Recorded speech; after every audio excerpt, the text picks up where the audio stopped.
Okay, this is Trophy Gold, a continuation of the Rime Palace incursion, and that is part of the Lies of the Sisters campaign, which you can find the whole thing on YouTube. It's great, go watch it. If you're interested in Trophy Gold, or any flavor of Trophy really, you can pre-order Trophy right now. We will have a link in the show notes. The Rime Palace incursion is part of the Trophy Gold book, so that is in there as well. I want to do just a quick recap and bit of housekeeping. I think on housekeeping, the main thing I want to know, I just want to know two things. No, that's not true. I want to go through all the things.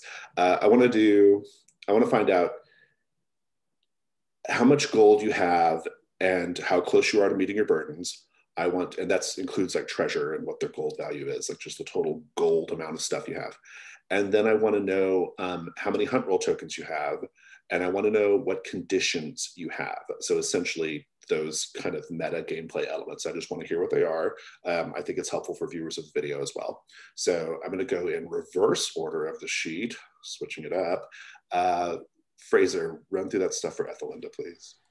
Sure. So conditions, enmeshed, delicious, inhabited. Gold, I have 3. My burdens is 3, so I'm barely there. I'm at 5 ruin. So close. Indeed. You're very close. Yeah. Good. Let's go over to Drew and Osto. I have 7 gold worth of things to sell. So I'm over my 5 burden. And I have the conditions blood tainted by old Kaldur, enmeshed, marked by a spirit bear, and cannot tell a lie. Lots of fun ones. And for both of you, hunt roll tokens. How many hunt roll tokens do you have? 1. One. Awesome, thank you. And Brian and Korkaluk. So I have 4 burdens and 4 gold. So I've just met that. I have 1 hunt roll token. I am also standing at 5 ruin. And my conditions include enmeshed from the lace. Some older ones, shared breath with the bear and the birthing dream. I'm in love with Patience Davies. I have a spider web threaded wrist from her, and parts of my body are rewinding and fast forwarding through time constantly. Very good, thank you. And Arthur and Scum. Scum has 8 treasure on him. I don't, some of which I don't know the value of. I have 1 hunt token. I'm at 4 ruin, and my condition, I only one, it's enmeshed. So I want to say that, well, let's do the recap. So last time you were all at the Masquerade Garden, and you had essentially a whole session with the Rime court nobles, and they are,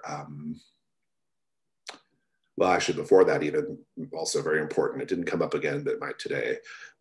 When you rescued Aditha from the spider pit, something about the magic that was used caused Ethelinda to take on a little bit of Aditha's sort of consciousness or spirit, perhaps. And so I think we're going to explore that probably pretty early. And then, but anyway, Masquerade Garden, great, super fun sequence, really enjoyable. And importantly, the Rime court nobles seem to be either ashamed of their king, or they don't want people to know about the king or have access to the king. They're very like open sort of people, but that was the one thing they did not like to talk about. But ultimately, you managed to figure out how to get to the throne room where the king is. And it is the most like bottom portion of the palace. You had to go down these stairs, and you are now in this throne room with a figure on the throne that, to Osto at least, appears to be his brother, but like twisted and broken and wearing a crown.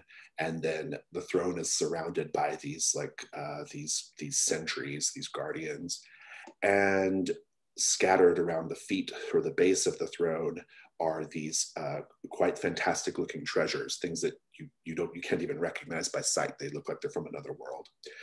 And so I want to, first of all, did I miss anything in the recap? Is there anything else that we need to highlight to make sure that we don't miss it? Scum was pinned down by a wolf after Yes. answering a riddle, told to enjoy his time in oblivion, I believe. Yes, we didn't think that Scum would be with us today, so we were just going to kind of do a swipe on Scum and figure out what happened to him later. But now we do have to kind of account for Scum's presence today. We're very happy that Arthur's here. So that's a good point. Thank you. Anything else that I missed? Minor stuff. Korkuluk had said to the king that his presence was missed by the courtiers in the dance floor, and that Lindo was planning to dispatch the siren by attuning it to the throne. Oh yeah. Well, tell me more about that. What was the plan? Ethelinda? Yeah, I wanted to get rid of the siren, and since I knew that the set goal was to shatter the throne, right? Yeah, my plan was to try to attune the siren to the throne so that when we did shatter it, maybe the siren be gone. I like that. That's really good. So that's good. Before I continue, anything else that I missed? We failed a riddle, so everyone knows we don't belong. Yes, that is a thing that is taking place. Yeah. That's good. So something I want to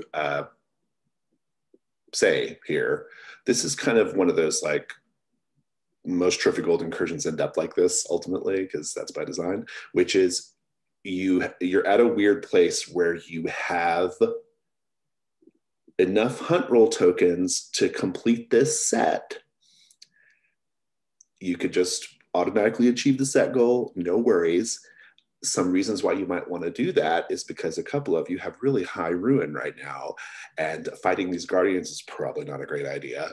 But if you automatically achieve the set goal, you might be giving up an opportunity to get some of those treasures at the base of the throne. So that's one thing to keep in mind. Also, there might be another set after this. There still has to be a way to get home. So those are just things you need to consider. Okay, so yeah. So with all that said, let me reintroduce you to the throne room and we'll begin. The Rime Throne. Set goal: shatter the palace, the whole palace, by breaking the throne. So there was a spiral staircase that brought you down to what is almost certainly the lowest tip of the Hanging Palace. It's a shimmering, very cold room of ice and crystal, dominated by a massive throne. Around the throne is a ring of a half dozen sentries, these Rime Court sentries. They are hulking figures fully covered in icy armor, with helmets crowned by imposing antlers, and they wield a variety of obsidian weapons. Some have spears, some have axes, some have clubs, some have bows, and combinations thereof, right? Some have multiple. And they are standing guard around the throne, and at the base of the throne, there are treasures, like strange artifacts that you don't recognize. They just look really weird to you. So that is kind of what the scene is. I want to basically, for a minute, bounce back and forth between Scum and you all, because I do want to because Scum is in kind of danger right now, and so I'd like to see how Scum escapes this danger in order to get to where you're at, or somewhere else, I suppose. So why don't we, but I think I want to start though with the throne room. And Osto, as we've described, the person sitting on the throne appears to be your brother. To you, at least, appears to be your brother. Whether he appears that way to other people is unclear because they don't know what he looks like, right? But to you, it appears like a sort of broken, twisted version of your brother, just kind of like there on the throne with a crown on his head. Ethelinda, you see on the throne a man you don't recognize. You don't recognize him, but his feet are missing, and there are just bloody stumps just blood dribbling out of his wounds at the bottom of his legs. And he looks up at you, Ethelinda, and says, "Why? Why did you do it? I would have done anything for you. We could have fought together. We could have died together. We could be together. Why did you betray me?" Ethelinda, what do you say? Who are you, stranger? And now you pretend as if you don't even know me? And he's getting like kind of angry.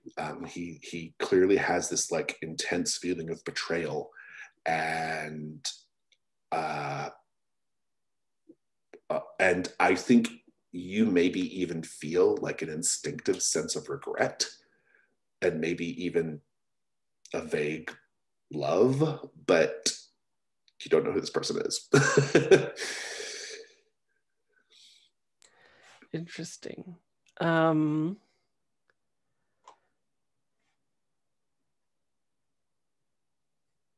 I try to somehow make sense of what he's saying with translation skill? I'm intrigued by that. I'll let you have it for free. I think that you, ever since you have helped Editha come back to the waking world, and Editha's down there, by the way, with you, but ever since you like helped Editha come back to the waking world, you've had a sense of Editha's presence. And I think that you'll probably be able to put together that you know, his words will make more sense in that context to you, I think. So you can probably put together that that's what's going on. And is Editha showing any signs of seeing this person similarly to me? No, she is still kind of standing there with a 1,000-yard stare, kind of in a waking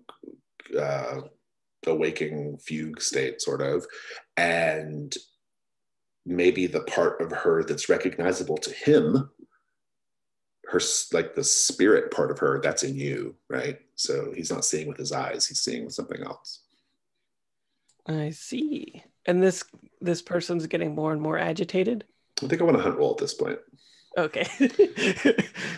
You can use your skill though that you've called out to get the 2 translation. Dice. Yeah. Cool. Just do a hunt 2. Hunt 4. Take your token. He's definitely getting pissed, and he's probably going to send these sentries after you, which would not be great. I want to take a double dose of my numbing herbs and like blow it in his face. You would have to get pretty close. You'd have to get pretty close, and which I'm okay with. I just think it's a pretty dangerous risk roll, but you're welcome to do it. Bearing in mind that a risk roll can easily bump you up to 6 ruin without any trouble whatsoever. So be mindful of that. Am I hearing any of this, or is this sort of taking place in a way that I don't see? I think you probably hear Ethelinda's side of the conversation, right? But if you want to do a hunt roll, Corkalook, I'm open to that. I don't want to interrupt you, Fraser. How do you feel? That's new.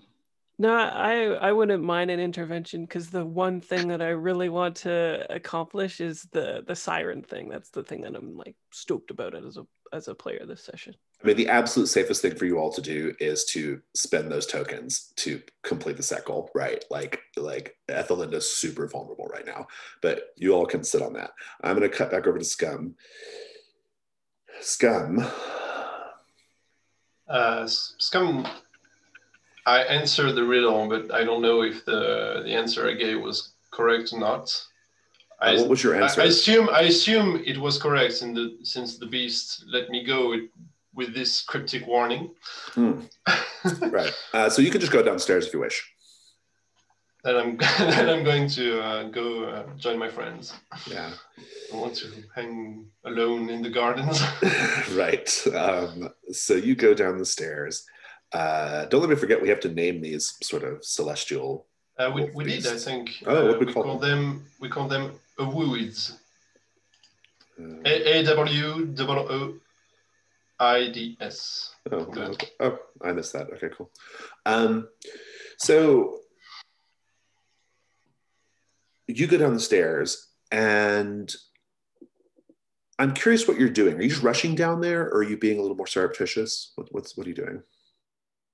I think Scum is maybe hurrying, but sort of looking over his shoulder every step of the way, trying to watch for his surroundings, since apparently he's going down to oblivion. So he's on the watching out for danger. You can take a hunt roll. Sure. I don't think any of my skills or equipment apply, so just one.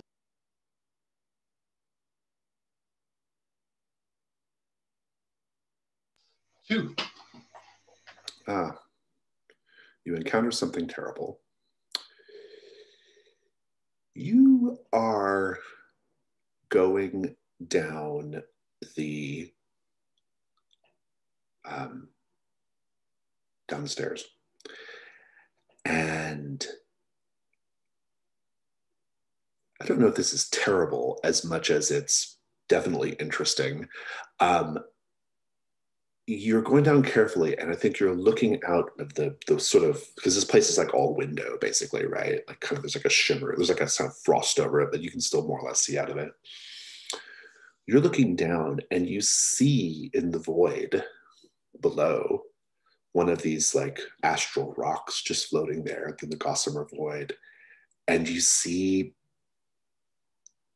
the bulk of Ardkin has landed here, what's left of it.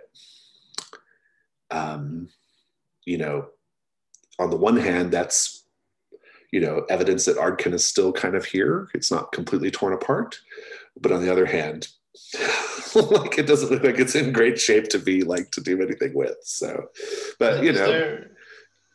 Is there any sign of the bear spirits that took shape in the ship?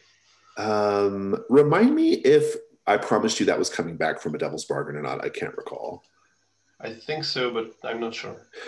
Then yes. We're going to say yes. You do see the glowing green werelight eyes kind of swirling down, like kind of stalking down below. Right? The other group hasn't noticed it yet because they're very focused on the throne and the situation there. I'm going to cut back over to the main scene then. Korkaluk, to you, the throne, the king on the throne just looks like a skeleton on the throne, still kind of basically positioned like that with a crown on his head, and pantomiming talking, but like nothing's really coming out. It's just like kind of jaw hinging open and closed. So what's our move here? Remind you, Ethelinda, that your version of the king is getting increasingly angry. Yeah, let me try for a hunt roll here with my knowledge of myths and the question of do I know any legends of this sort of imprisoned king who seems to manifest differently to different people? Have a hunt roll. Go for it. You can do two dice.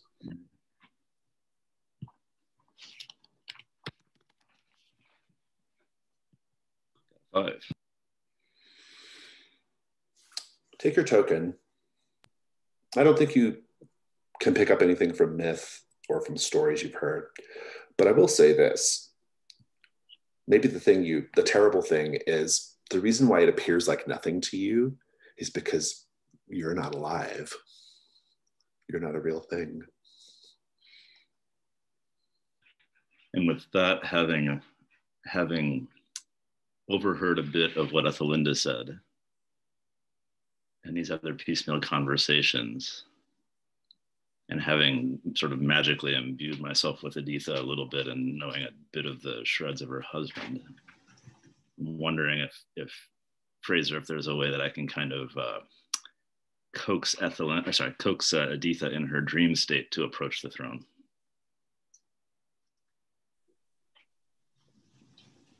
Maybe. What's your plan? I'm wondering if we can breach the ring of sentries what effect they will have, wondering whether any physical, I just don't know what physical contact with this king is going to do, or this being. Or we could try and coax her into just firing a crossbow bolt into that throne.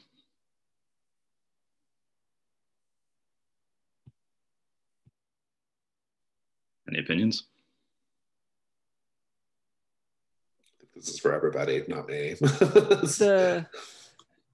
If we attack, it's probably... If we attack the king, I'm almost certain the sentries would attack us as well. It would be strange. I am sitting on 2 hunt tokens right now, and I've met my burden. So if somebody else wants to contribute a hunt token, if we want to try and hunt token our way through this, I'm okay with that. Before we do that, I would like to attune the siren. It's a risk if you're willing to take that risk. Oh yeah, 100%. Okay. Okay. I think at the outset, it's not straight away risking your mind or body, because I think the siren's not there at present. Obviously, if you don't get the roll you like, it could come to that. Let's talk about stakes. Your hope is to basically leave the siren here, right? Like essentially, like as the palace goes, so does the siren, right? Yeah. Almost like pulling him into this world, even, right? Like in a way, or this dimension. I like that. What could go wrong, group?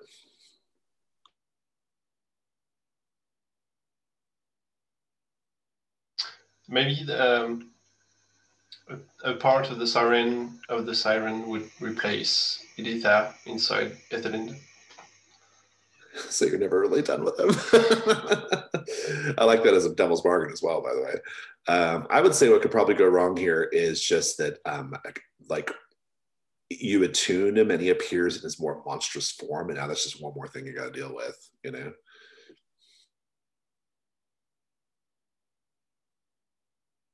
I was thinking along the lines of Arthur, but maybe the siren's hunger becomes attuned to Ethelinde.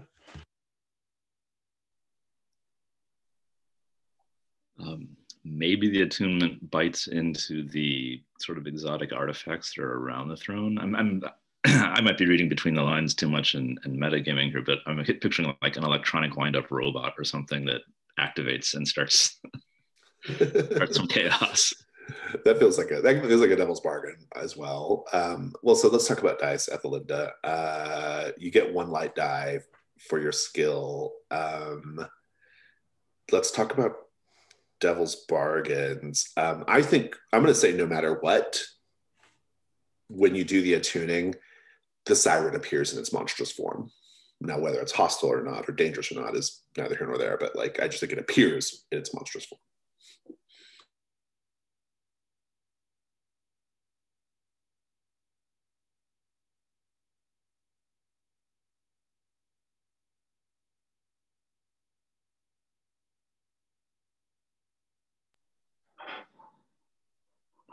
This is maybe too long, but in attuning the siren here, if this works and you manage to attune and destroy the siren, you realize that in destroying it, there's a piece of the Centennial puzzle sitting there that is bound into this siren now. So you're gonna have to go back to get the siren. At some point, you got to go back. Yeah, it's pretty good.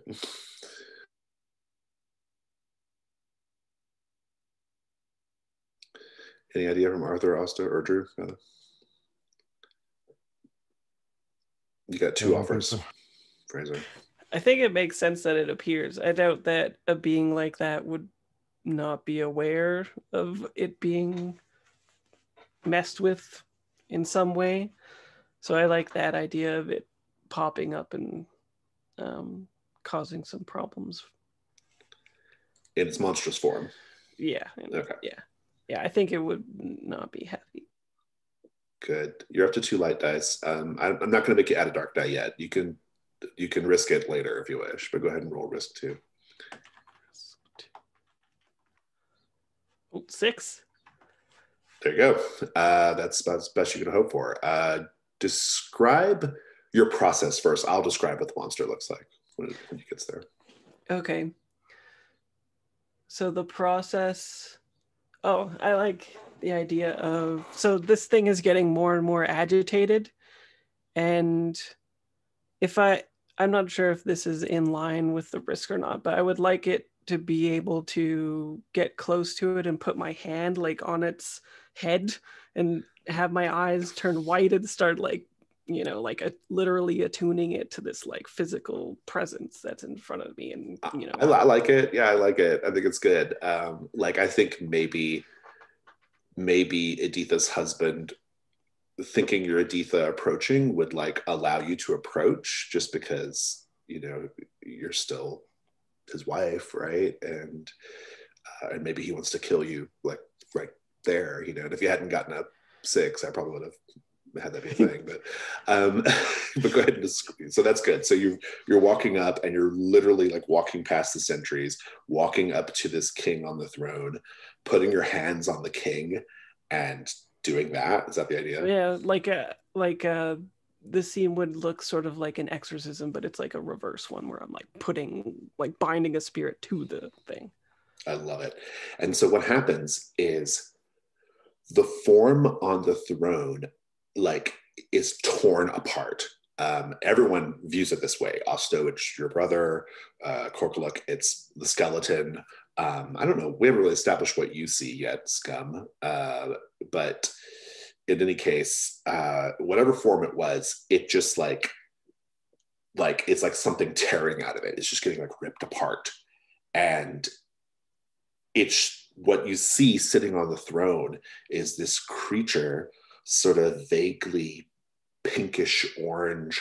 The lower half of its body is like thick, wet tentacles, like an octopus. The arms are also tentacles. The torso is like a man's torso, except it's got fins all running down the side. And the head is this fish head. And it's just there, and it's kind of like flailing around, and like it kind of croaks, and the tentacles just flopping around everywhere. It's bound to the throne, like it can't. It wants to leap up, but it can't. Like it's stuck there. Group, what's next? How do the guards react to this? Interestingly, they don't.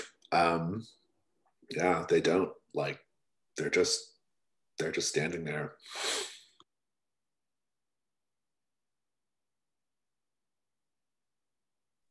If it's stuck there, I want to try and liberate a piece of treasure from the base of that throne.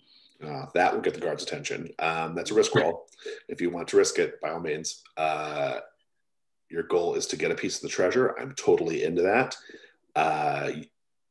You are also at Ruin 5, by the way. I am, right. And yours is an automatic dark die, so just know that. If I can back out, I think I'll back out. Maybe you should. That's up to you. Risk. I'm all for burning some hunt tokens to get the hell out of here, frankly. Fortune favors the bold most of the time, some of the time. The bold and non-injured. Yeah. Yeah. Are y'all spending the tokens or what? I'm for it. I'm good for it. The tokens are spent. So I think at this point, I just want to go around, like kind of have you all round robin, just kind of build on the scene and like what you're doing in the scene, right? That can mean engaging the sentries in combat a little bit. It's just not mechanical. That can mean walking up and smashing the throne. It could just basically up to the point of smashing the throne. That's what I want to see. I think we've already started with Ethelinda and the Siren. What do you do, Osto?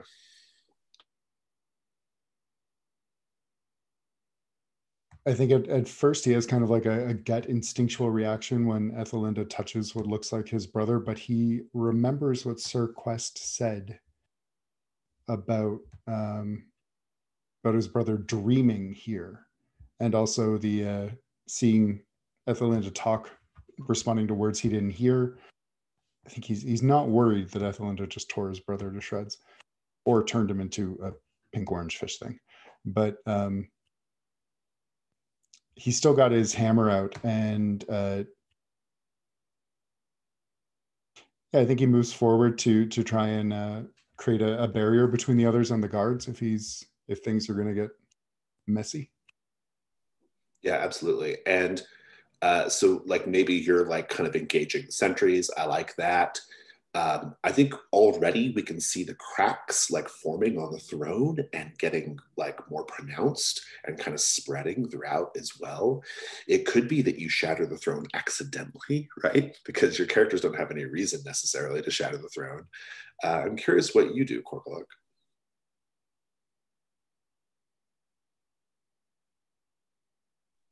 I didn't hear who you called on. I'm sorry. Oh, Korkaluk. Okay, that was me. Sorry. I like this idea of shattering it accidentally. That we've got this pinkish orange cuttlefish beast on the throne that I kind of tiptoe around behind the throne, and I'm just kind of trying to like poke and prod at the carvings on it to see what's binding the cuttlefish to it, and like a chunk just breaks off into my hand, and I got to like go, oops. And now the place is like, it's really going at this point. The masonry, such as it is starting to crumble. There are great, huge cracks starting to form. Scum, I think like you're maybe still in the threshold of the throne room, and like a massive crack begins forming between the threshold and the throne room. Like, what do you do in that scene? The way I was seeing things, I was envisioning maybe stalactites hanging from the ceiling, and perhaps the cracks break the stalactites, which fall on top of the throne, smashing it into pieces. As for Scum, he's obviously stepping aside to safety and, come on, guys, come on, hurry up! I've seen a ship. We can get out of here. Come on! Nice. Are you gonna like guide them to a large crack to jump down to the ship? Basically, is that the plan? Yeah, basically. I like it, and I think gravity will work like in a way that's funny enough to where like you won't just like land hard and die. Like you can kind of like you float there, but you also kind of like fly there in a way, right? Like you kind of wish to be there, so you are there, right? That's how the astral plane works, or the gossamer void. Sorry. And yeah, is everyone doing? I assume everyone's doing that. Everyone's kind of following Scum's lead. Good. And as you do that, as you're all like flying through that, like jumping through the crack, you can look back as you're sort of soaring down, and you can see the whole palace just breaking apart and shattering, and things just like flying out into the gossamer void. The sentries, the Rime court nobles. You see the siren on the throne, like he's still struggling to get up, limbs flopping around, but he can't. And very quickly, this rock with the remains of Ardkin is zooming up like to you more than you're moving to it. And you're just on it. You're on the rock. And you see the great rib cage of Ardkin. It's smashed up a little bit, but it's there. It's got one wing. The other wing is smashed up pretty bad. And this is the new set goal, which is escape the gossamer void. that's the whole thing. You can, if you have 3 more tokens between you, you can spend them and escape the void. But that's kind of where we're at.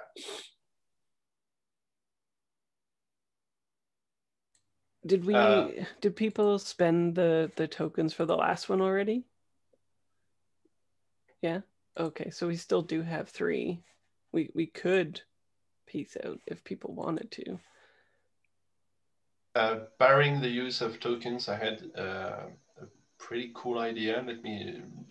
Can tell me if you like it or not, but I was thinking of fishing into my backpack equipment, specifically from one of the unused slots, and drawing out a purse filled with beans, ordinary beans, and using Germinate to make the beans grow and link the remains of the Ardkin to the rock, set the mast straight, and help form like a sail of vines, which would help us get home.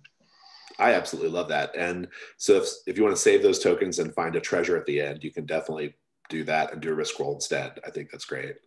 Going back to the, I like that idea quite a bit. Going back to the bear skeletal being, I thought that Osto had driven that off, kind of gone all like bear domineering. Well, I've been a little like cagey about what's actually down there. Just right. Circling, some green eyes circling, prowling down below. Right. So something danger. I'd say let's try Arthur's idea. Yeah. Also, since it wasn't mentioned, could Osto have thrown Editha over his shoulder before they leapt? Absolutely, that's fine. Yeah. So risk roll. I love the way you've described it. What could go wrong? I'm not sure how many beans I could draw from the purse. Like, do I roll dice to decide how many beans are in? Is this a piece of equipment that you're doing? What is this? I don't think it's from the list, or if it is, I haven't seen it. It's something I was thought of. Oh, it's just something you had in your. Oh, yeah. I'm happy if it's just something you have, like you're just in the sort of in your imagination. If you just want something like that. Yeah, that's it. A method through which to use your ritual. I'm not going to give you a light die for that, but you can. But as a fictional positioning, I love it. I think it's great. I don't think the number of beads is not super important. Okay. What skill are we? Well, let's talk about failure conditions. What could happen on a failed die roll? The vines bind Ardkin to the rock. I think that was the intention, wasn't it? Oh. Yeah. The intention is to make the rock the vessel, right? Yeah. Oh, I see. Okay. Never mind. That it simply doesn't work. That they don't grow. I think that maybe it could be that like a bad plant grows, like it's like it grows, but it's like some fucking hell plant or something, right? That could be poison ivy. Yeah. Some monstrous Venus flytrap or something, right? Or the vines kind of meet up with whatever is circling and become a plant monstrosity. Yeah, that's pretty good too. Yeah, I like the spirit of the bear spirit. Now you have to fight it in plant form. That could be fun. I love all that. Any other thoughts? Those are all great ideas. I think the only things that I would come up with would be devil bargain appropriate. Well, let's go there. So let's talk about your skills. Your first light die, repair, fortification. I think that all feels right to me. Arthur Erskine. Devil's bargains. Who's got one? I was thinking it would be fun if it requires some integration of scum in order to like facilitate the piloting. Should it go right? It's a mecha. Yeah. Or like it's a bone plant mecha. Yeah. I would say that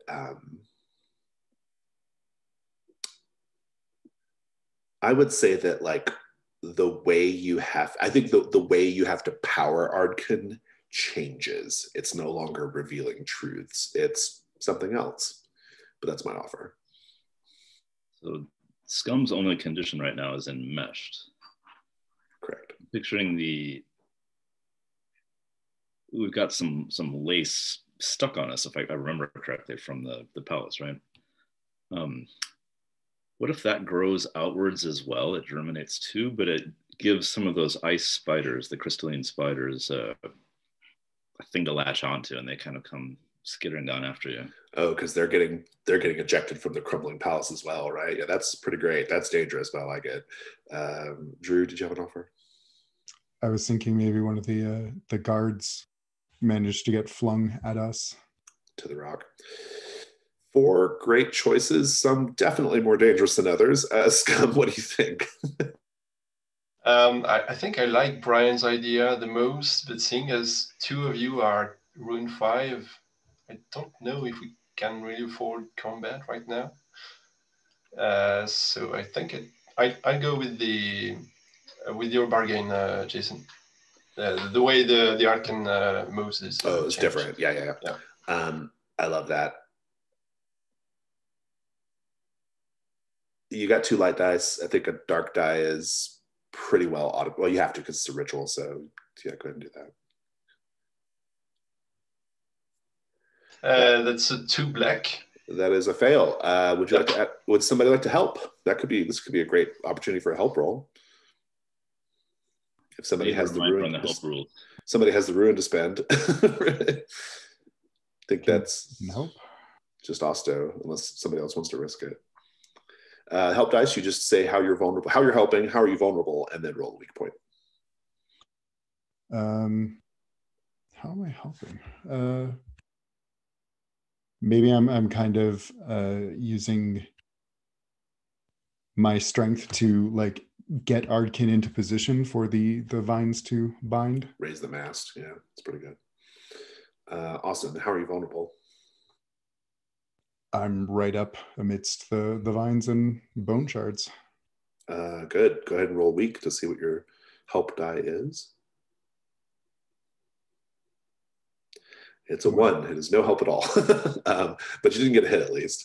Would you like to add a dark dice scum to try to get a better result here? Yeah, sure. I've sort of got a question there with Osto's assistance. Is the weak point and the assistance the same roll, or does the weak point just another die to Arthur? Yeah, the way it works is he rolls the light die, and whatever it comes up, it gets included as if it were part of the roll. If it matches the roll, a die in the roll, then, or the dark die, if it matches the dark die, then he gets hit. So, but right now that's not the case. That could change if scum rolls. 5 light. Yeah. Success with complication. I think the complication is going to be that the thing that is required to power Ardkin, it's not going to hurt you, but it's going to be really fucking dark. If you're okay with it being really dark, then by all means, keep that. Yeah, go for it. Give me the scene. What does it look like? Just the repairing of the ship, the germination, all that stuff. The just scum is taking out the beans one by one and planting them between the bone shards, between the cracks in the rock, and he does this in a specific pattern so that at the end he can just stand in the center of it all, press his hand flat to the ground, and start whispering in goblin speech, so that the ritual can be used. And fantastic. The beans start to sprout. Ethelinda, those are your. Who has HUD tokens left, basically, that wants to spend them to get some treasures here at the end? Yeah, I have 2. No, I have 1. And it's sort of spend now or lose them? They no longer apply after the incursion's over. Yep. Oh, yeah. So if you want to spend them. Sure. Ethelinda, you will. Ethelinda, I think you'll actually get your hands on the bear's skull. It's separated from it's kind of. I think it's a magical item. Like, it's filled with the green glowing wear-light in its eyes, and it just sort of floats up, and because of your sort of like attunement to the spiritual realm, it just comes to you and you have it. And it's worth 2 gold if you sell it, but it's also could be a magical item if you want to keep it as a magical item. So who else has a token they want to spend here at the end? Me. You get a perfectly preserved silver rose. You manage to like pluck it from the air as the palace is shattering apart. It's worth 1 gold.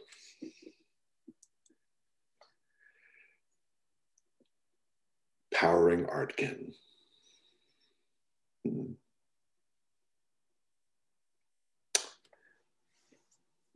The plant that grows from the beans is hateful. It hates humankind. It hates civilization. It probably came from the forest of Old Caldur. And so the question becomes, how are you and Old Caldur? The Forest of Old Caldur hates Fort Durin. Like Fort Durin is like the fucking blight. Like they hate it. And so the question becomes, each of you has to speak aloud. How are you going to help destroy Fort Durin? Let's take a 5-minute break, think on it, and we'll wrap this up. Actually, I'm going to say let's not take a break because I'm going to put you on a break right after this. Let's just push through. Let's push through. Think on it though for a minute if you need, and then whoever wants to speak, by all means. We're speaking aloud in front of the others, right? All right. So I love Patience Davies, the porcelain-faced insect, beetle-bodied woman. And I am aware that she's converted some other soldiers at Fort Durin to piles of crawling insects. And Granth, I believe, is also sort of a half-human or humanoid pile of insects. I will commit to show my love for Patience Davies. I will turn all of Fort Durin into piles of insect beings. I will take that place down to the insectoid level. Love it. The forest loves this.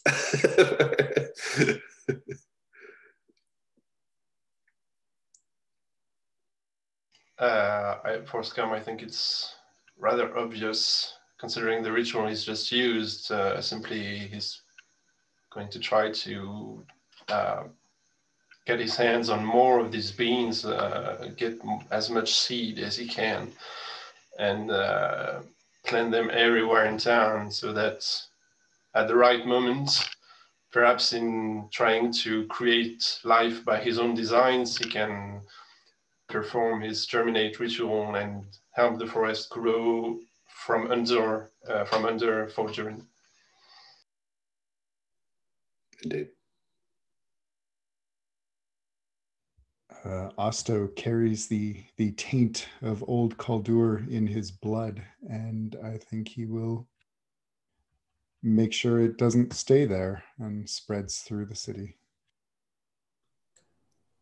Is it possible for me to curse my albino peacock so that when I release it into the wild and sell it, it is like a blight onto this place?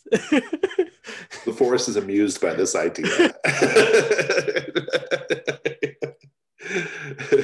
Amused by the idea of your himbo peacock, your himbo albino peacock being a rue upon the land. Good. Obviously, you all don't have to actually do these things. I think this is just a sort of initial negotiation with these plants, right? I'd like a little bit of fiction, though. I'll tell you that the smoke that starts to envelop all around the rock and the rib cage of Ardkin is one color. It's black. And I'd like to know, though, since it was your ritual, Scum, just kind of what does the construct look like here? What is the end product? So there's the astral rock at the middle of it all. The wings are completely gone, and instead, from the mast, the plants have transformed into a large sail, and the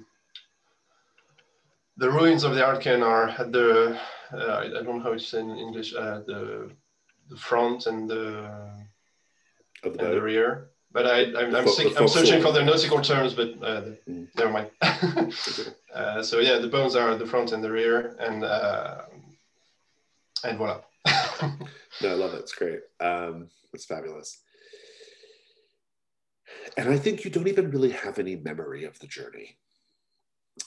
You just are aware of the black smoke rising up.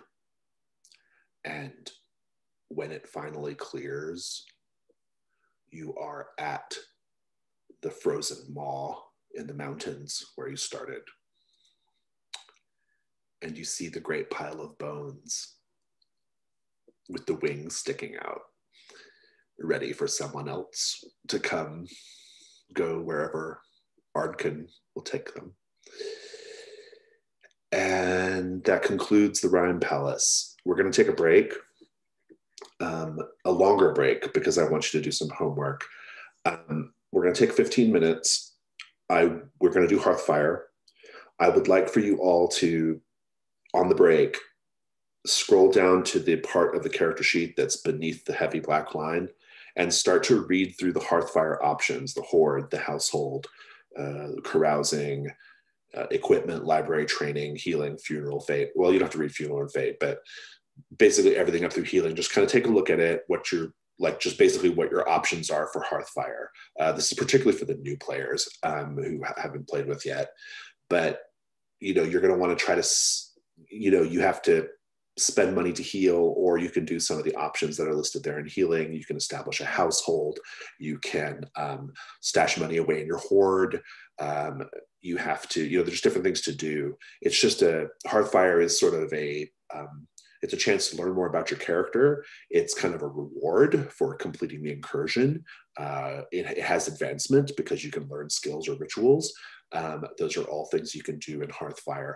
So we're going to take 15, let's just say 15 after, so a little longer than 15, but read through Hearthfire on the break and come back and be ready to do Hearthfire, okay? Okay, we're back, Hearthfire. For people watching the video, I do want to talk about Hearthfire for a minute. I don't think I need to tell the players this necessarily. This is more for people watching. Hearthfire is a downtime procedure for Trophy Gold. It's optional. You actually don't have to do it. Trophy Gold has simpler downtime procedures. If you don't care about some of the things that Hearthfire is doing, you can just ignore it. But what Hearthfire does is Hearthfire creates a space for you to explore your character's backstory, to explore your character's life outside of the adventure, outside of the incursion. And there are like practical mechanical benefits to engaging with it as well. Another aspect of Hearthfire that I think is really interesting, that tends to come out more as you play more, is that the elements that are in Hearthfire, you may never like select them or do them in the Hearthfire procedure, but they're there as inspiration for how to think about your character. And so in that sense, they kind of serve that role as well, like a way to sort of think about your character. And indeed, I'm the author of Hearthfire. When I wrote it, that was what I had in mind. So the way I do Hearthfire is I go around the table and just give every player a chance to do something from Hearthfire. And we just go around until everyone's done. But before we can begin that procedure, everybody has to meet their burdens. So you have to erase an amount of gold or treasure worth that amount of gold in order to satisfy your burdens. So basically, if you do that, and if you can't meet your burden, tell me. But if you can, you need to do that. So, and can we share treasures? Absolutely. With others? Yeah. Yep.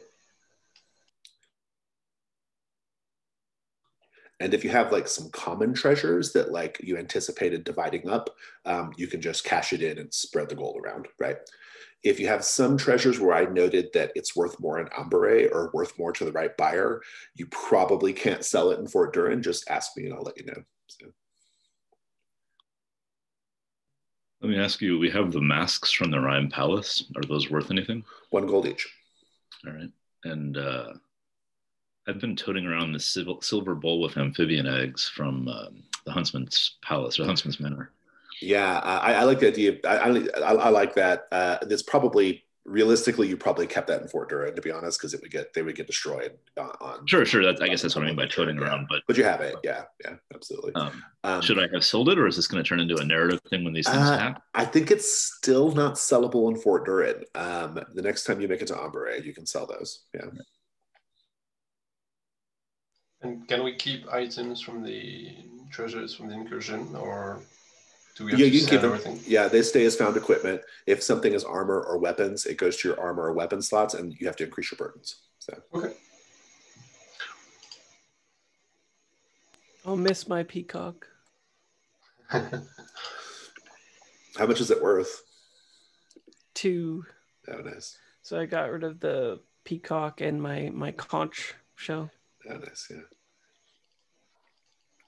And if you want to keep the bear skull with the magical bear skull as a magical item, I don't know what it does yet. We can work that out. But if you want to keep it, magical items increase your burdens by 1. So you have to increase your burden by 1 to keep it. Speaking of things like that, Yeah. I know, oh, No, go ahead. I was going to say, I know you can acquire a library.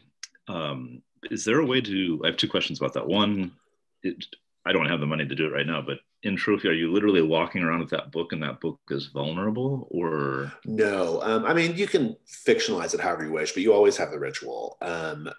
According to the text of the game, you actually have the books with you. Like you have a small library of books from which to learn rituals. If you want to editorialize that to be you learn the ritual in some other way, I'm happy with that as well. The manner is not as important. You can, by the way, you don't need gold to do rituals. You can learn to do ritual. You just increase your burdens. So rituals and skills and household is just a burden increase. It's not, you don't have to have any gold on hand to do it. Right. And kind of relevant to that, I've been carrying. I've had the ritual mask since creating the character. Have suffered along with that ruin and never used that ritual. Is there a way to unlearn it or learn a new one? No. You should just think of new things to do with it, I think. All right. That was the choice you made in the beginning. If you've never used it, I'm open to you changing the ritual, but you don't get to lower your burdens or your starting ruin. Okay, so if everybody's satisfied their burdens, we'll just get started with Hearthfire. So I will start with Scum. Scum, what would you like to do on Hearthfire to start? I wasn't muted. I think buying a household or just getting household, getting a place of my own. Well, for me and my family. After you survive, so according to the text, after you survive your first incursion, you may take out a loan for a small private house. Also, or it could be something else. It's just something you have to maintain. It isn't much, but safely returning to the comforts of home heals one ruin in all conditions, or as many conditions as you wish. The first time you establish a household, you increase your burdens by 1, and then you have to tell us what kind of structure or environment is your household? Is it a small cottage? A decrepit church you are lovingly restoring, a series of tunnels belonging to the local thieves guild, something else. You get to sort of tell us a lot about Scum based on what your household is, right?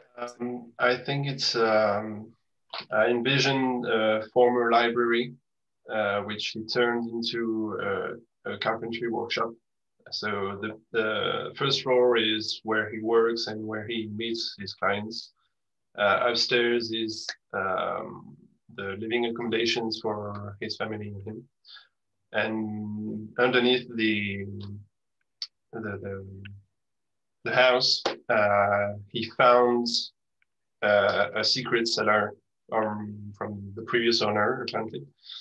And that's where he tinkers in the wee hours of the night.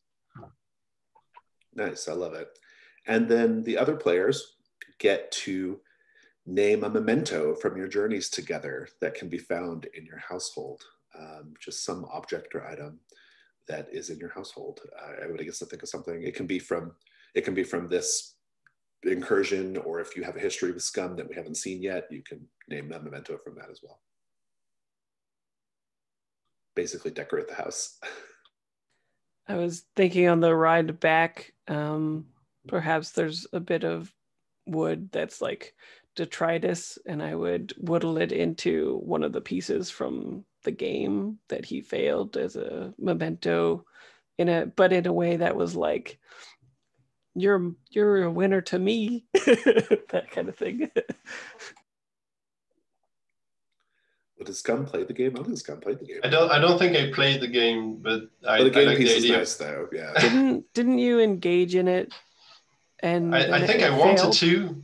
I think I wanted to, but we agreed to skip ahead. I think I don't remember playing. I wanted to answer the riddle from previous session, but I don't think okay. Well, as a maybe one day you'll get to play it thing then.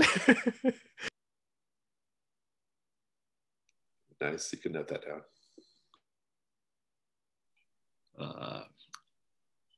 I will give you a given your love of plants and plant life, a seed that I pilfered from the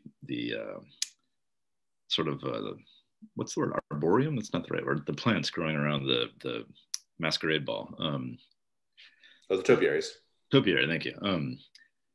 That looks like a pine cone permanently covered in frost. Is that actually cold? That's a nice detail. I think when they were coming back through the frozen maw, Osto would have picked up one of the smaller skulls from one of the bone piles and given it to Scum as a reminder that though he is small, he is mighty. Nice. Okay, great. Let's go to Korkuluk. Korkuluk, what would you like to do for Hearthfire? I just thought of something maybe even better for Scum. If I can back up a step, you can choose. You know the polar bear hide that you put in front of the fireplace with the mouth? A blape hide for your fireplace. I think I like the pine cone more. Awesome. Yeah. So Jason, are we asking about Korkuluk Hearthfire? Yep. What would you like to start with? I've got a kind of funny one because I did not manage to bring back enough gold to stash anything in my hoard. And so, where was it at here? Oh, it's the one about showing how you betrayed people. Narrative flashback showing how you secretly betrayed the other treasure hunters in order to satisfy your drive. Oh, so this is to give you gold for your hoard, right? Yes. Yeah, I like that. That's good. Go ahead. So, maybe it's over drinks one night or something. I confessed to Osto, like, I've got that thing with the bear, and you're kind of part bear, and when you were casting that ward, I just wanted to see how your magic impacted a bear skull, and so I kind of pushed it into the zone of casting just a little bit so that it picked up a bit of that ward. And then the second time when we were on the ship and you were warding the ship, I pushed it in a second time as well. I figured there would be a way to bring this bear skull back to life, and I really wanted to see it. And I'm a little bit sorry that it turned into that thing that like scratched your face and marked you permanently, but it sort of seemed worth it to me in terms of what I've learned for my sort of the mechanical dark arts that I practice. Nice. And that will eventually translate to resources in some way. So you get to add some gold to your hoard. Nice. Let's go to Osto. I would like to do a training. Good. We haven't seen a training from this group yet. Good. Fabulous. Let's read it. Okay. You have a mentor training you in a new skill. There are drop downs for the skills up there, which you know because you created the drop downs. Each skill you acquire costs 1 burden and is added to the training section above. Each time you do so, complete all of the following. So what skill are you looking at? I think beasts. Nice. First thing, name your mentor and describe an incident they are famous for.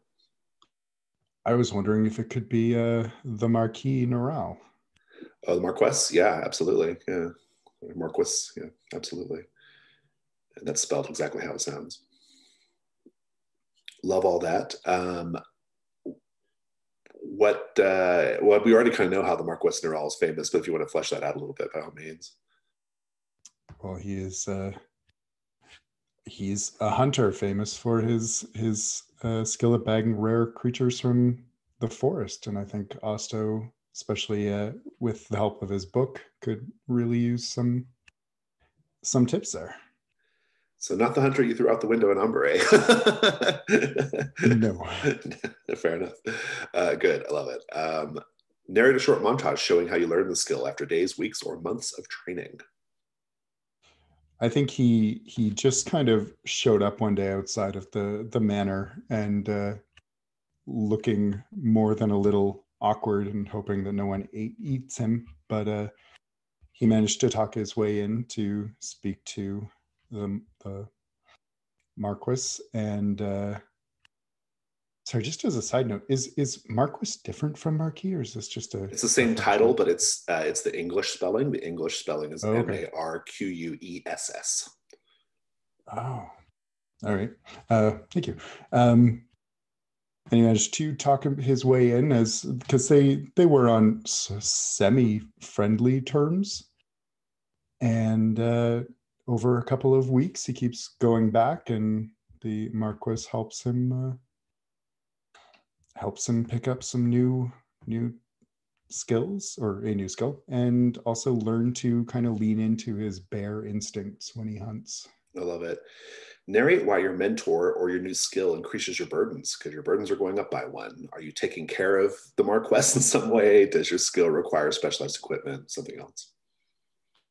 I think maybe it's just because he has to take so much time away from his normal life and his normal duties that payment is reflected there in the burden. Yeah, that sounds good to me. And fabulous. Awesome. New skill. Let's go to Ethelinda. Yeah, so I was thinking of getting a household. It is a quick, easy way to clear conditions and heal.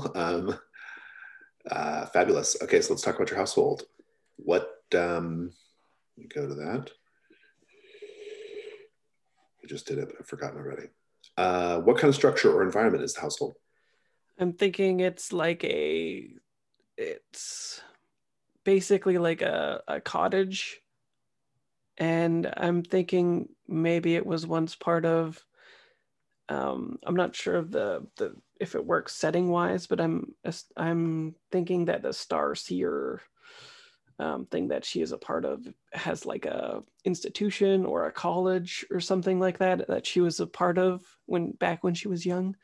And this was like a whatchamacallit, one of those places that you can stay at school. The dormitory, or like something else? Something else where like it belongs to the university, but you're renting the place. Do you know what I mean? Kind of like it's kind of like a dorm where like a whole bunch of people would be rooming there. Yeah. But she's sort of drawn to this place from her past, and it's sort of like a same reminiscence of like a family home, but it would be like a communal household. Oh, okay, I got it. Yeah. Mm-hmm. Yeah.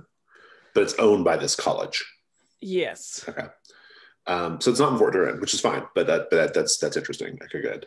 I love it. That's fabulous. What about? I'm curious. Like, what? A little paint the scene might be nice here. What about this place, like, reflects that it's owned by this like college of cosmology?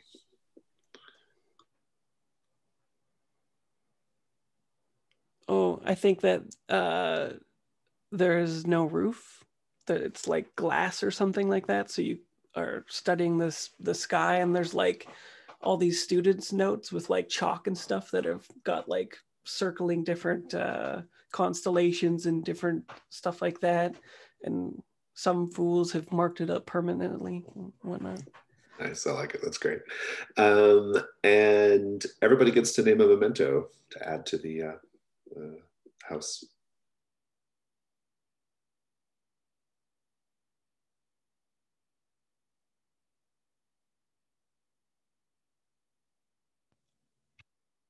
I think Osto would have drawn a little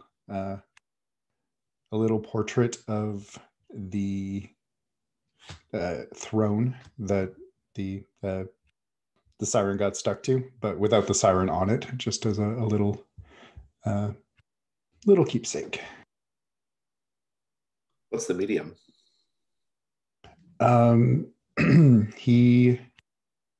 I put somewhere before that he draws in charcoal on scraps of paper from the orphanage. Nice. All right, Scum and Gorglook. Yes.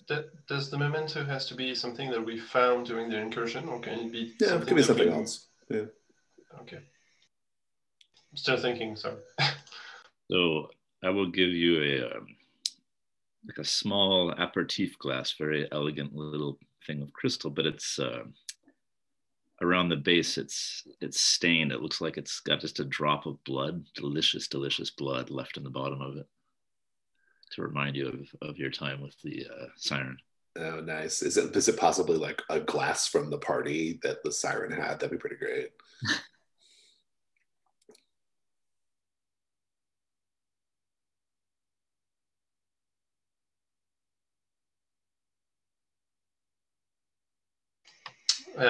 Brian stole my idea. I wanted to make something around the siren as well, but it seems a bit redundant at this point. So I think Scum will have. I think he would have carved, sculpted, and made a music box that when you open it, there are two Fey dancers twisting around to the music. Nice. Rhyme Court Noble music box. It's pretty great. Love all that. Go ahead and lower your ruin by 1, Ethelinda, and you can clear any conditions you wish.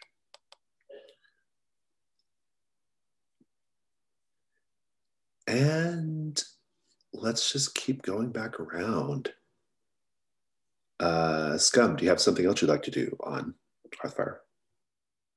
Well, I'm going to stash my gold, so let's do it. Yeah. A fair amount too. 5 gold. It's a lot. That's a lot for one incursion. That's great. Yeah, the first time you stash gold in your hoard, complete both of the following. Where do you keep your hoard so no one can find it? I keep it in a chest of black clay and redwood that I brought with me from overseas, and it has my father's signet on it, and I keep it beneath the floorboards in my workshop. Well, actually, in my secret workshop, the one that's in the secret cellar. That's great. And then narrate a flashback to the moment your drive became important to you. Your drive, which is to create life by your own design. The reason why Scum is on this quest is because of his father. I think I mentioned a thing or two about him before, but really, Scum has a difficult relationship with his dad. His father was called Maker, which is translation for his corporate name, and he was a renowned carpenter from the land they came from, whose goal was to create life of his own designs,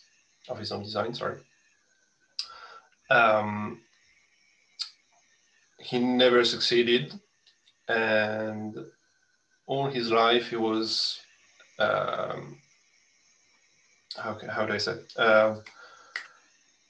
getting on Scum's back for being just Scum. The Scum was born even smaller than your average goblin, just really frail and susceptible to disease, and his father never really took the time to appreciate his skills. So he, how do I say, kept belittling him for what he was. And despite all of that, there is a deep-rooted sentiment in Scum that he has to impress his father in some way. So when his dad passed away without having completed his goal, he took it upon himself to achieve this the drive of his father. So he's on a mission to achieve that. I love it. Thank you. It's great. Okay, Korkulak, anything else you want to do for Hearthfire? Yeah, I've got a question about one of these. It says, answer, you've seen a sign or an omen about what's to come. What is it? You may take an extra life. You have to be putting gold into the hoard to do those things. So. Oh, gotcha. Okay, I'm sorry. I wasn't clear on that. All right. Well, I did technically, you were supposed to do that for the one where you betray the group as well, but I kind of like where you're going with it. So. Okay. Well, I did have 1 gold that went in. Or wait, no, did I? Sorry, I did not. I had the mask. I guess not. So all right. That might be it then. I think that's it. Okay. I mean, if you wanted to do a training or a a new ritual, you can do that as well. Of course, your burdens go up, but just FYI, you don't need gold to do those things. Okay, let's go to Osto. I think I would heal and narrate a beautiful spot in the town. Healing is a great idea. So yeah, go ahead and do that. I think one of the bridges leading out of the fort are kind of raised road areas. Beneath it, the wall on one side is kind of caved in, and the kind of scrub and undergrowth has infiltrated and blossomed in there into kind of a little, impromptu garden. And I think he goes there to try and clear his head a little bit, maybe brings his charcoal and draws and just kind of chills in this little spot of nature in the fort. Fantastic. Lower your rune by 1. And let's go to Ethelinda. I think Ethelinda also wants to heal by showing a private side.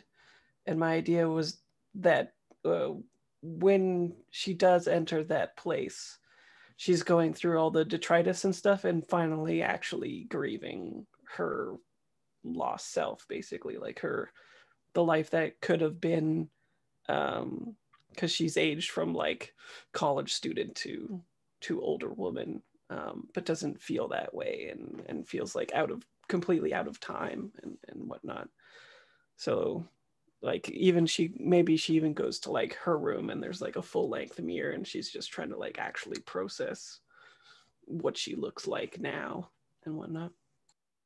Nice. Lower your rune by 1. Let's swing back around to I just noticed somebody put an entry for the albino peacock on the character sheet. Oh, good. Let's swing back around to Scum. If you have anything else you want to do, Scum. I think I'm good for now. So, okay. Yeah. Your rune is still higher by 2 than your starting rune, just FYI. Actually, your starting rune should be. Oh no, it's not. Your starting rune should be. You need to change it to 3. Yeah. Sorry. Yeah. So you're good. All right, let's go to Corkuluk. Anything else you want to do, Corkuluk? Yeah, I did not narrate healing, so sorry, I kind of reflexively did that with the household already established. So, well, I have Mashiko's old workshop, which is beneath a kitchen supply store. So I'd go back in there and kind of lay myself out on the slab and do a bit of self-tinkering to replace, like peel off that gross and laced, icky, cold garbage and replace with some fresh vines and bits of plant matter, the parts that needed to be, patch in a few pieces of pottery that cover up some chips in the porcelain. Nice. Good. I like it. That is all great to me. To be clear, that was one of your choices. Were you choosing one of the healing choices on Hearthfire? I thought when you had a household, you automatically healed a ruin. Oh, you do. You automatically heal a ruin. I didn't know if you were doing extra on top of that, but yeah, you always get 1 lower. Yeah. Right, and then I had burned a gold to heal the second ruin to get back to. Got it. Perfect. Osto, anything else you want to do? I think I'll stash my leftovers in my hoard. All right, make your choice from the horde list. I think I'll do the omen.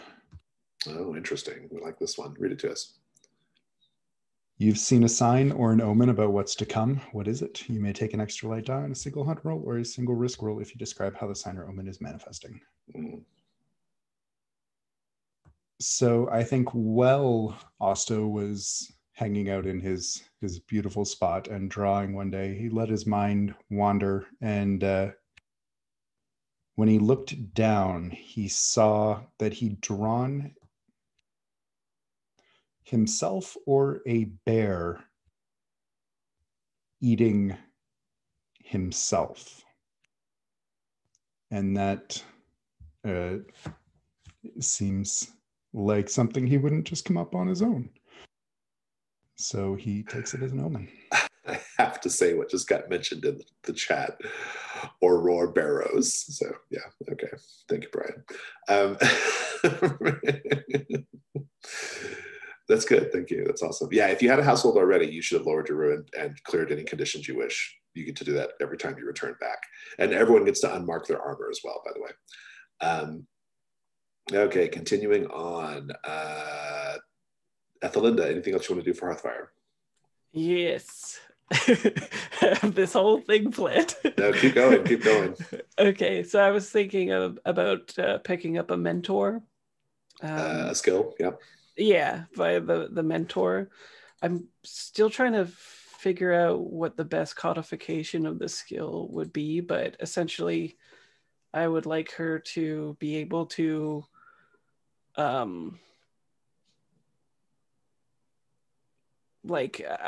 for what I named it is like tranquility, where she can sort of soothe other people. Oh. And so I'm keeping the inhabited condition as well, just because I think that was cool. But yeah, just be able to soothe other people, possibly like through speech or attunement. Let's take a look at the skill list and see what might be appropriate then. Calming is a skill. That sounds good. Possibly, I'm just kind of quickly scanning. Calming feels most right so far, though. Yeah, it feels thematically good as well, because I like the idea of her coming to grips with the being inhabited. You could maybe do mending as well if you wanted it to be more of like a restorative thing. Poise could possibly work.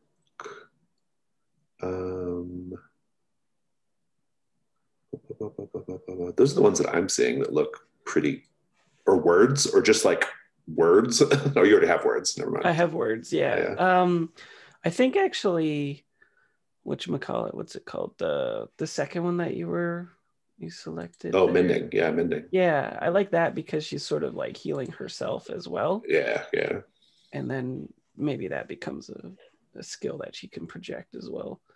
Yeah, we'll go ahead and select mending and tell us about your mentor and what are they famous for doing. Yeah, so you have to name them as well. Yeah. Their name is Lorik, but their title is Erudite of Peace.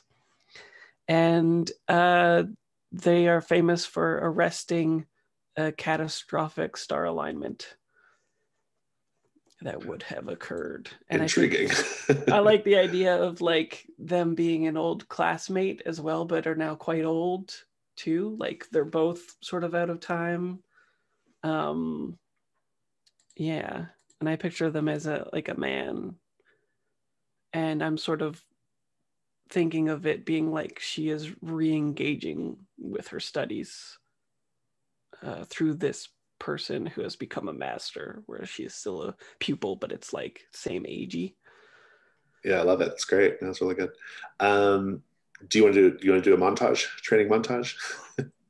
Sure. So I was thinking the first step for her to sort of deal with it is sort of what's it called? A walkabout under the stars through the guided, like a guided tour sort of with Lorik, who's like introducing her back into these forms and recognizes that she's inhabited and not at one, basically. And it's like an all-night affair where they're walking through the stars, but it's like in a forest, but the trees fade away and it becomes like constellations, so they're sort of like walking in this void. Nice. And yeah, so she's sort of like attuning herself. And where does the burden come from? Because your burdens are going up. Where does that come from? Oh, maybe just the insistence of having to pay for the master's time even. Okay. Yeah.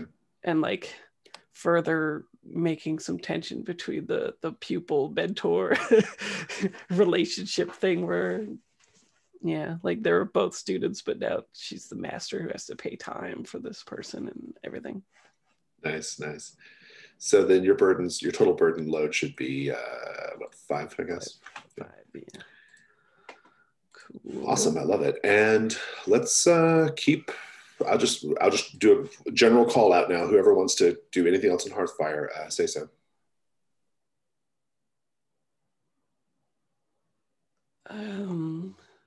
I think I'm going to.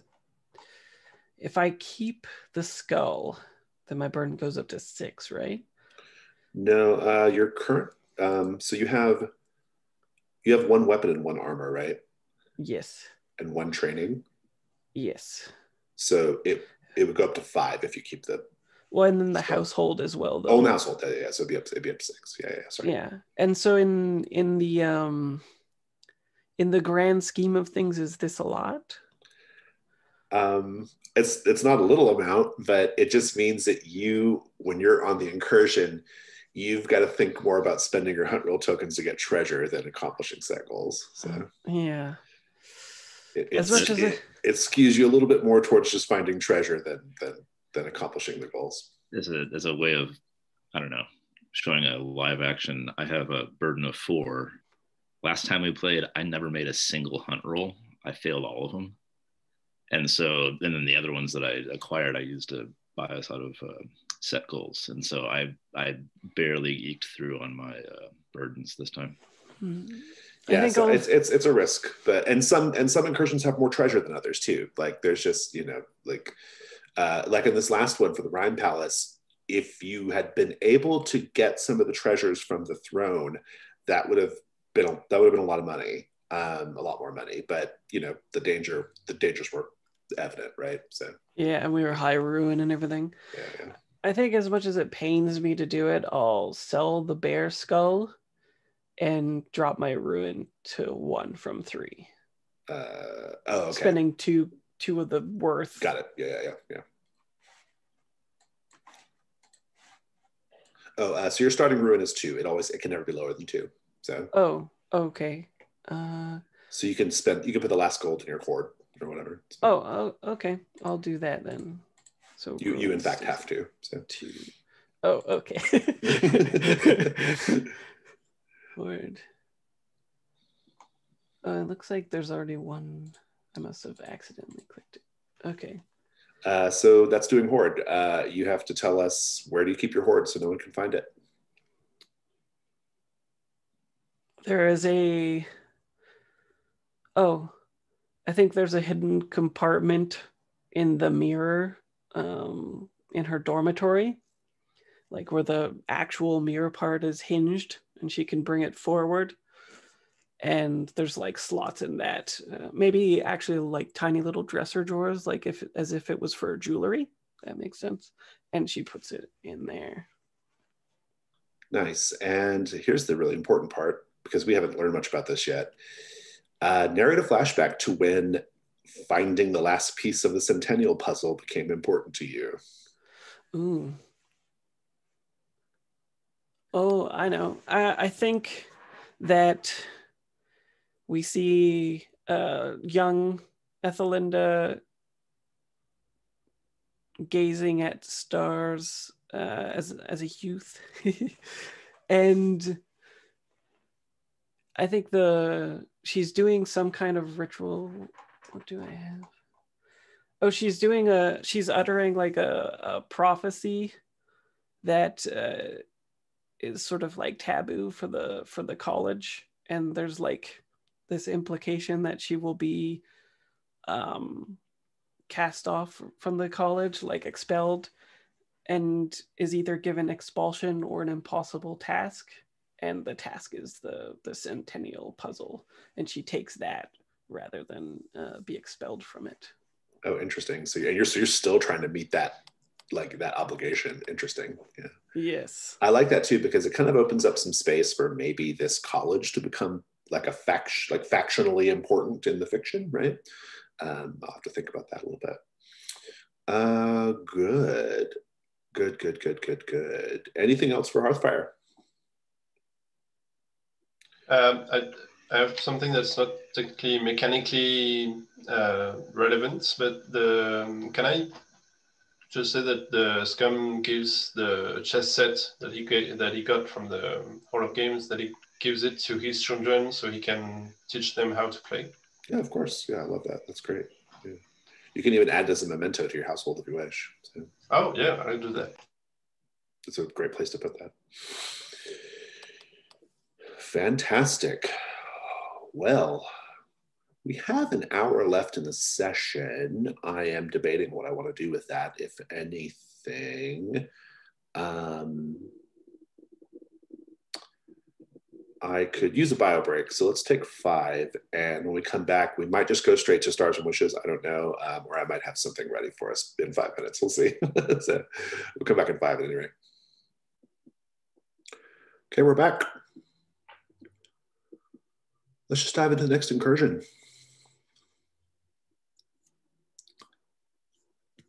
From the belly of the beast. Balin of the boundless sea, Drakir wends its way to me. Through salt crust swell the bowsprit breaks, a hope to name my home. For up each wave and down to crash, the eyes to blind and teeth to gnash. I've legs to swim, but not to walk the pathways of my home. The beast of Charnel Reef has been the stuff of legend for centuries. Its great rolling eyes, its heaving gray bulk, with scales sharp as scissors, its maw rising from the depths to snap the masts and damn the lives of countless sailors. All stories, but stories with truth ringed about them. The beast is said to be one of the few remaining Balin Drakir, sea serpents that squirmed from the lightless heart of the earth millennia ago. In the old stories, it was said they could be chased down and slaughtered, though often at great loss of resources, time, and life. There remains some precious few relics from this bygone era, memorialized in scrimshaw, carved into specimens of the creature's unusual blackened bones. Their fat could be carved up and rendered down into a both rare and incredibly valuable clean-burning white oil. Far more enticing, the Balin Drakir was said to hold within them whole worlds awaiting discovery, that the undigested wealth of luckless adventurers spilled from their split bellies. Now, it's been 200 years since a Balin Drakir has been caught. One would be worth more than its weight in gold, and as your crew that you are a part of has come to find, they are no mere legend. At some point, you all became crew members of a ship, the Chimera, a 150-foot, 3-mast bark. And you have managed to track, you have managed to track the wreckage of the beast's passing. It is far larger than any of you anticipated, with a body at least 300 feet long, from the crown of its jaw to the end of its flukes. Its form is far bulkier than that of most baleen whales, and its teeth seem to be designed for both tearing and sifting of marine detritus. Had the beast been ready for a fight, no ship of any fleet could have hoped to survive. But fortune seems to have smiled on your venture. The beast's movements seem feeble, as though it has been sickened in some way. Its eyes are filmed over with milky white cataracts. You have lanced it with hooked spears, piercing its thick hide and attaching wooden barrels along its length. At first, it attempted to dive with these intact, dragging them under, but is repeatedly forced to surface again, each time a little more wearied for the effort. For nearly 2 months, you have harried the beast across the chartless seas. 2 months. And at last, it is too tired to outrun you. In time, your shipmates hope to recover some measure of its bounty to restock the ship's depleted stores. The beast lets great heaving gusts from its blowhole, and those terrible eyes are fixed flat and grim upon its fate. And so you, 4 of you, have volunteered to enter the beast to begin to mine it from the inside out. This technique was developed by a long dead culture, the reef makers, whose civilization hinged on the farming of these Balindrakir. That is, they stripped from the inside out of bone, flesh, and incredibly a metal ore that could be found inside the body. Your captain, Blaze Runwick, has placed his trust in a bespectacled scholar, Mr. Whittle, who translated certain ancient texts and asserts that, well, there are other things going on inside the beast. Now, if the crew, including you, can manage to figure out a way to turn the beast into a source of income, it'll be a long-term source of income that will serve you probably for a good part of your lives, maybe help you make a lot of progress on your drives. And so you're taking the very dangerous step of entering the beast's maw. Mr. Whittle is with you. He is a slight man. He's always got books in his arms. He's always leafing through them and making notes. And he's also, as you'll learn, thinks you're all very stupid and treats you as such when he speaks to you. He speaks very, very slowly to make sure you completely comprehend everything he's saying. Now, the Chimera has had to shift all its ballast to the starboard side to offset the creature's immense weight from dragging it off the port stern. It weakly wriggles against the rope, the creature does, and the chain restraints. There are 3 large prop sticks made of cold iron and each 20 feet high and have been placed between its jaws to prop them open, allowing a small boat carrying the 5 of you to row within the mouth.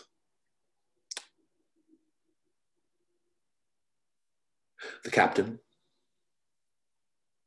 has vowed to return tomorrow evening to pry the beast's maw open again to recover whoever makes it from exploring the ship. And as the sticks are pulled free, the jaws snap shut, plunging you all into darkness. The first set is the beast's mouth. Set goal, determine how others have safely passed into the Balindark. The Balindark being the darkness of the creature's body. I shall type that down for you.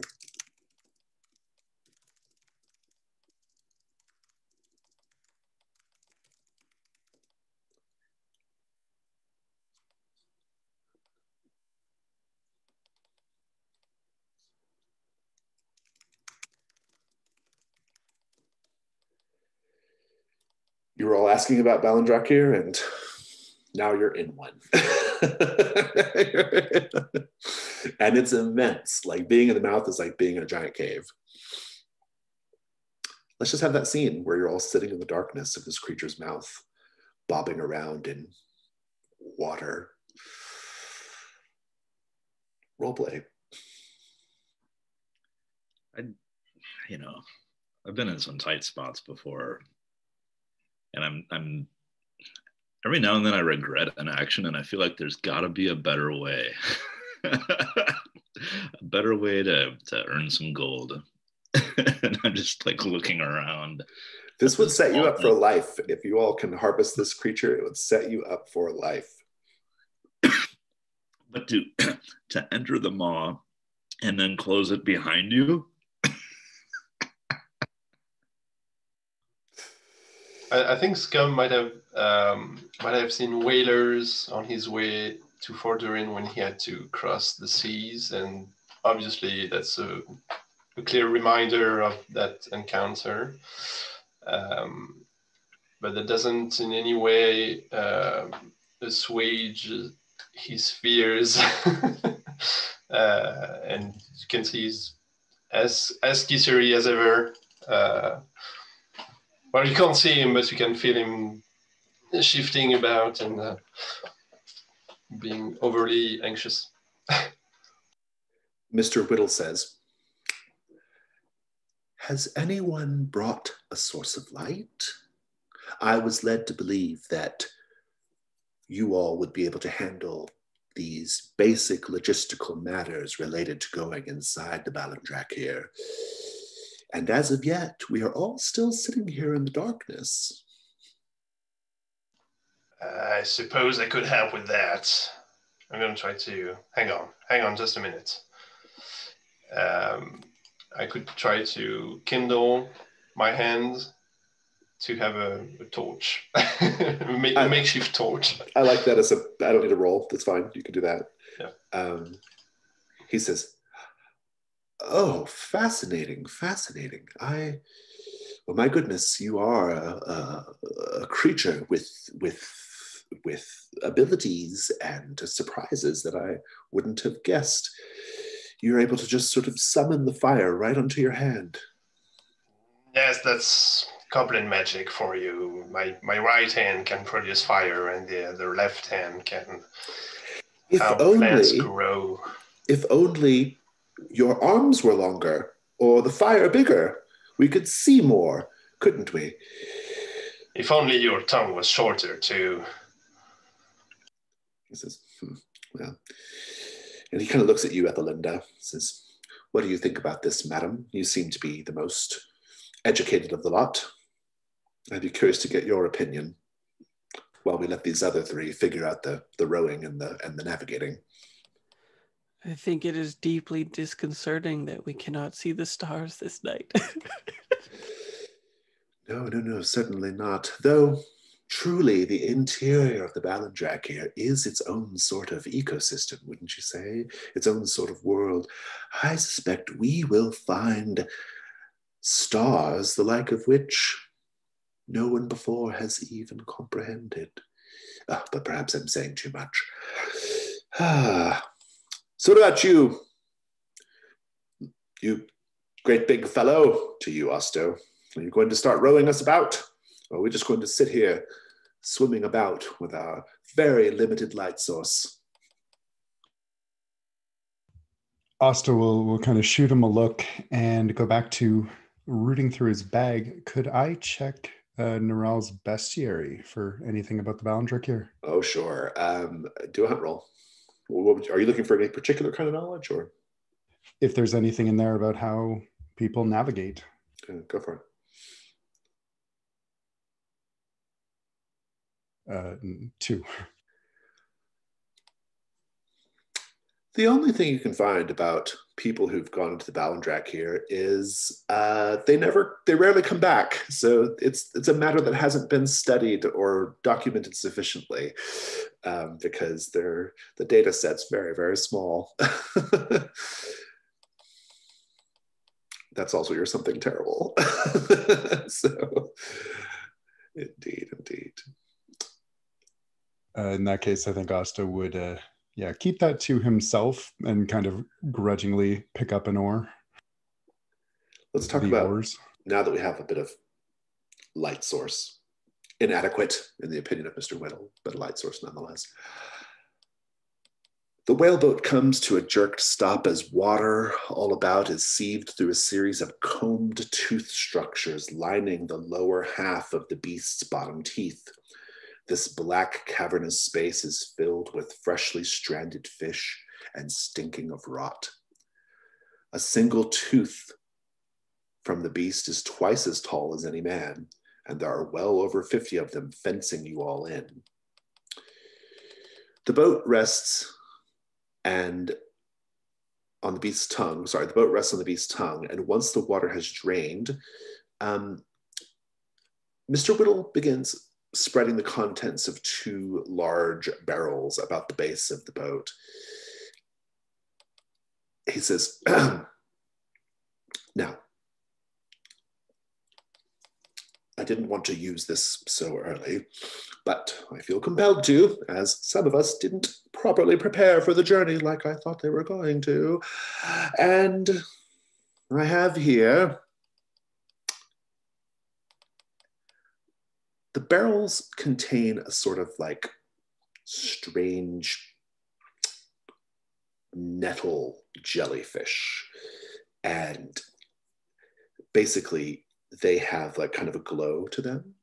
And so he sort of starts to like spread them around, around the tongue and things. And he says, I need to read this, make sure I understand this properly.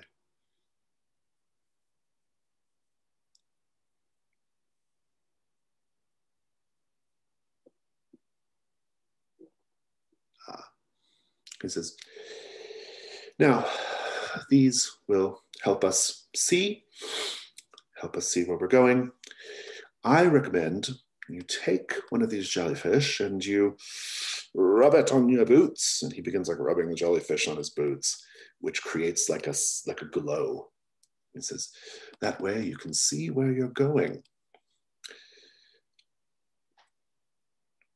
Hey, buddy, you got Mr. Whittle, you got some books there with you. Any of those happen to be like a Neural's Bestiary Volume 2 with the expanded edition or anything? Oh, Neural.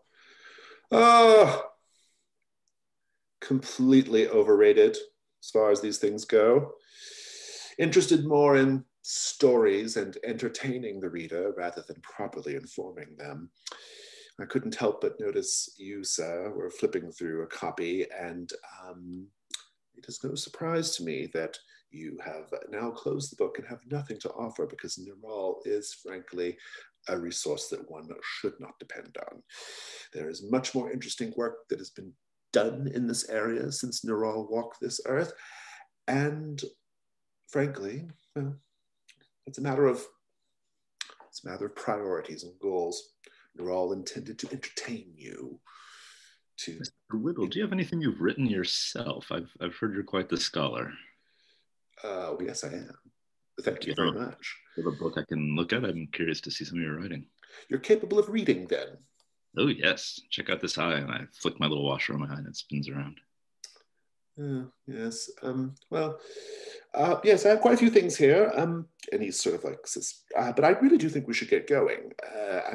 Is everyone rubbing the jellyfish guts on their boots? Forewarned is forejellied.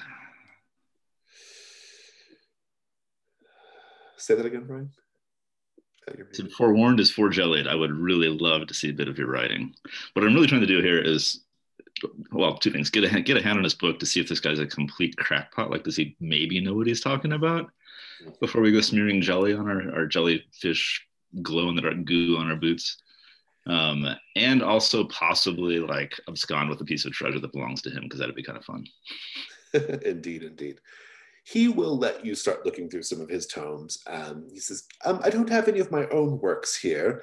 I like to, I only deal in primary sources, and I haven't been inside a Ballandrack here yet. And so I'm kind of just, most of the things I have here are treatises based on other sorts of creatures, histories, that sort of thing.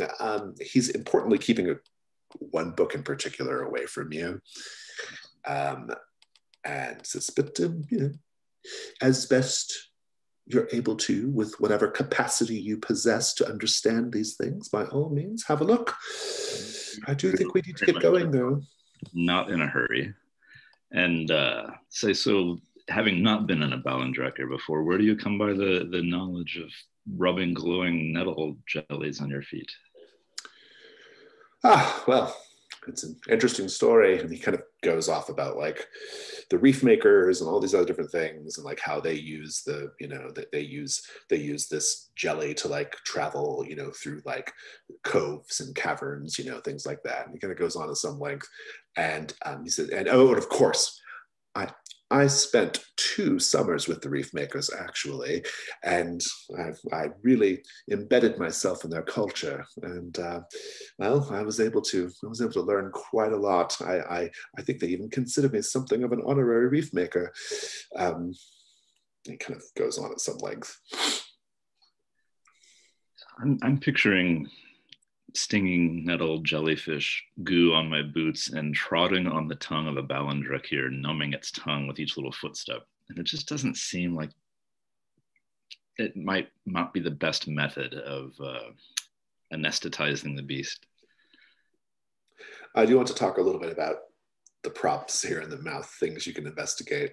There are the back upper teeth, which are kind of like the back upper teeth and the back lower teeth are sort of like the closest to the gullet, which is how you would proceed apace into the mouth. You can also reach the throat as well. You would have to kind of like climb over the teeth, but you can kind of get to the initial entry of the throat and maybe see like how to get down or how to proceed apace from there. I think while you're all kind of having this discussion, there's a flopping swordfish kind of there next to the boat. It has a tuna impaled on its sword, and it's as it like flops around on the dry or the newly drained mouth area, it's just like slinging around this tuna and just spraying you all with fish guts. This adventure's getting more and more attractive and desirable as with every moment.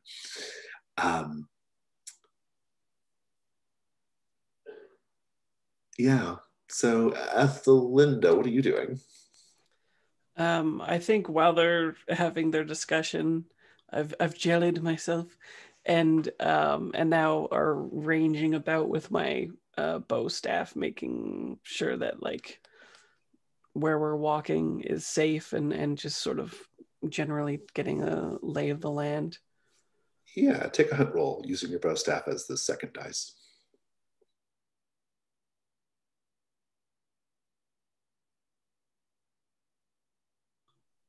A 6. Mm-hmm. Are you particularly focusing on the back upper teeth or the back lower teeth, or are you going to go straight for the throat? Whichever is furthest away from that trout guts spray. Let's say the back lower teeth. Sure. So you'll notice that a back lower tooth has been broken at an odd angle, probably recently, and it's oozing a thick blue blood. And this area is very, very slippery because the mixture of blood and fish entrails makes it difficult to walk around, right? But importantly, you'll notice nearby, wrapped around a back tooth, are the tattered remains of a flag for a merchant ship. Does anyone here have like a skill that might help them identify the flag?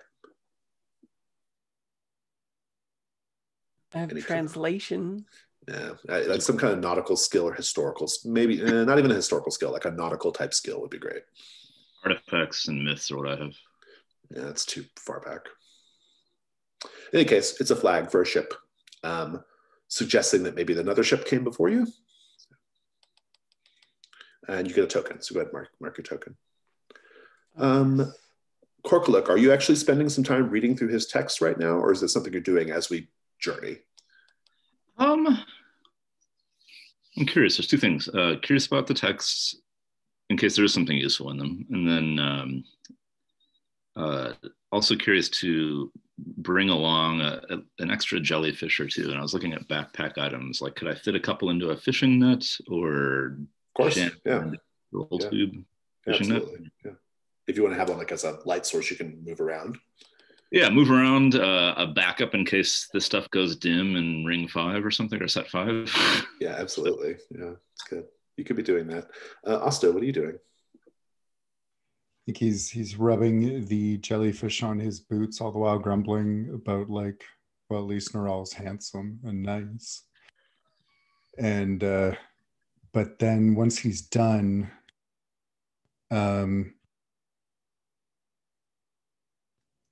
can I take a look at? We've investigated the lower teeth. Can I take a look at the upper? Light source could be an issue here. In fact, Scum's arms are not long enough to give you a good look. But if you can rig something with a jellyfish or maybe whatever Corcolic's working on, I think that'd be great. I can grab some torches from my backpack. Or that as well. And Mr. Whittle's like, oh, we do have torches. Splendid, splendid. I'm glad I opened all the nettlefish. Terrific. Just kind of give him a withering glare and look back up at the teeth, kind of raising the torch to see what he can see. Indeed. Do a hunt roll. Would beasts come in handy there? Yeah, the torch is enough to get the second die, so go ahead. 5. Take your token.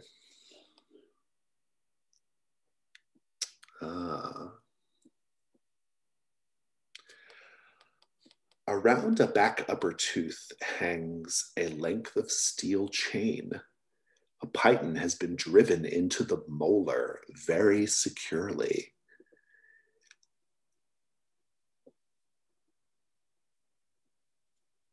Someone has done some spelunking already in this place. That could be the terrible thing because it implies that there might be others here. You are not the first. So what do you do? I think I'll point it out to Scum, and since Corkleg's busy, and would there be any use in maybe having Scum try and climb it? Just because I'm small doesn't mean I'm more nimble than you, Gusto. You're lighter, though. True.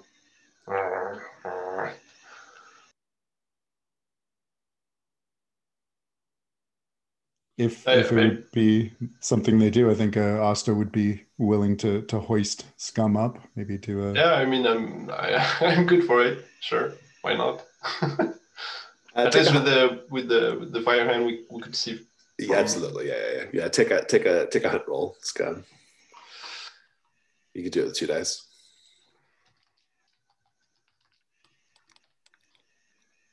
Five. Regrettably, the length of chain is not that long. It's either snapped or corroded or something. But you can see that it appears as though the chain has been partially absorbed by the gums of the creature, like a tree will kind of eventually grow over a sign, right, if left long enough. And because of that, this python is secure, right? Like it's pretty well secure inside or this bit of chain, and the thing stuck to is pretty secure in the tooth.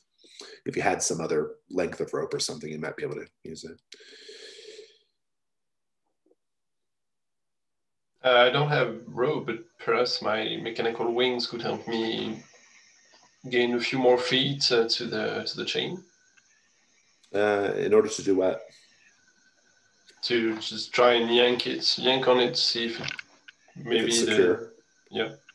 It is, yeah. It feels very secure. It's just not long enough. That's the problem.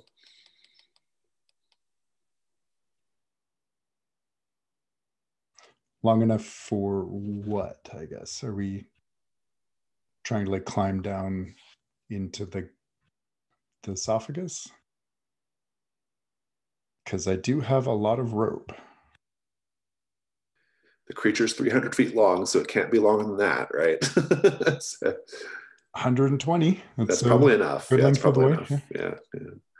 You have 300 feet of twine, so I could start us a long path. I mean, I think 100 feet of rope is probably more than enough to navigate down the throat, right? So into the actual gullet of the beast or the belly of the beast. Shall we tie that to the chain? Well, it seems tight enough. So yeah, sure. Hey, come over here, you guys. We found something. Ethelinda, I'm curious what you're doing while this is taking place. I think I'm trying to learn more about the blood, what's causing it, and consistency, things like that. Oh, interesting. What is it about the blood that intrigues you? Well, I want to know if the creature is hurt, and also if it has any properties that I could make use of. Oh, interesting. Yeah. Do you have a skill that's relevant here, or a piece of equipment? Let's see if I could get a piece of equipment.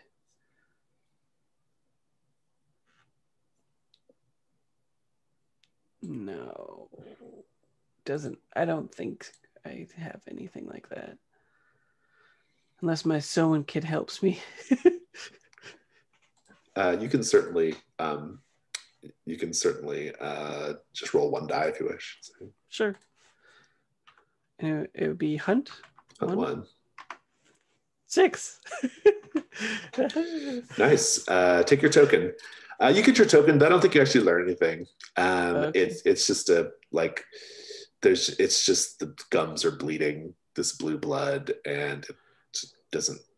I don't know. Based off if you're just kind of observing, I don't think you can really come up with any kind of information. But you do have a hunt roll token. So Okay. My main thing was trying to see if it had the property of like being flammable or not. Oh, no, nothing like that. Although I will tell you that it is a very, I assume you're actually collecting some of the blood. If you collect some of the blood, you'll notice that it has very, very fine flecks of gold in it, or a gold-like material. Gilded blood, hot. And you can take a vial of it if you wish. It's fine. So back to rappelling, or the throat, or whatever we're doing here. Is the plan to tie a length of rope to the chain and rappel down? Mr. Whittle says, I love this plan. It shows a certain degree of ingenuity, which is pretty surprising if I say so myself. And I think, well, I should let you all know that I'm not much of a climber. I'm not much of a athletic individual. I consider myself more a sportsman of the mind. And so I may have to ride one of you down. Perhaps you, big fella. Slaps Osto on the shoulder. Psst, Osto. Are you thinking of dropping him? Because I'm thinking of dropping him. Yeah, I was gonna say, if you want to just give him a lamp or something, I wouldn't have seen anything. Gotcha. Then after that little aside, he'll just kind of crouch down in front of the guy and do his half bear thing and say, "Come on, then." He's like, "Oh my, you are a very hirsute fellow. Well," and he sort of like clings on, right? He says, "Good. I don't want you to think that I am being disrespectful of your dignity. What was your name again?" Osto. Osto. But you know, it's everyone has their role to play, right? You, for example, are a great big lug, and I am a razor sharp mind who's going to figure out how we're going to monetize the Ballandrack here. Everyone wins when everyone does their part.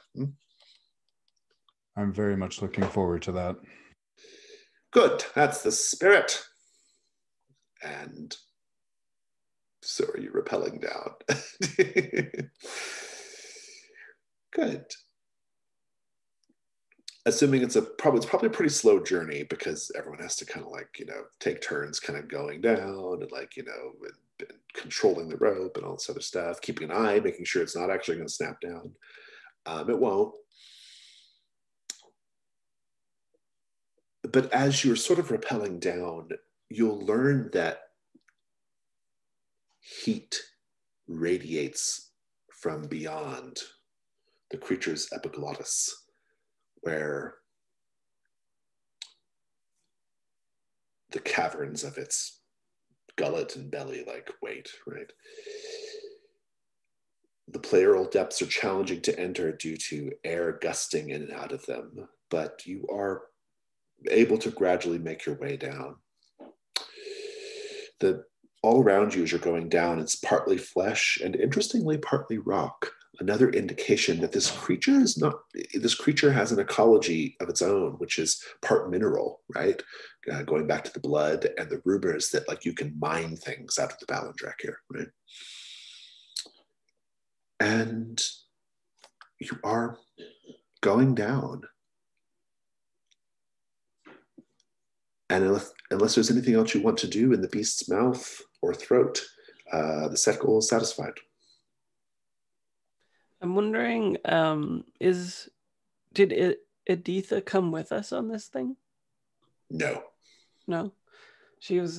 We left her kind of what was she, kind of catatonic or it's been months and months since the Rime Palace, so who knows where Editha is. So. Okay. Sorry. That's okay. Do you still have the condition where she's kind of partly with you? Yeah, I wanted to keep it. I did then she's there in a way. Yeah. That's what I was wondering. I was like, am I going to have a twinsy here or what?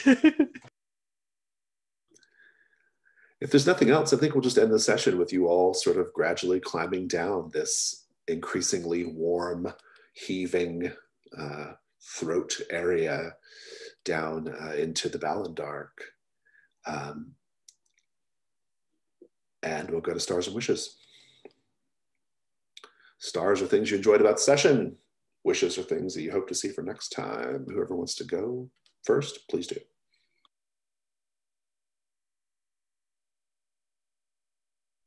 Well, I really enjoyed the Hearthfire downtime, seeing that it was my first time. I thought it was very well thought out, and I was happy to learn more about our characters as a whole.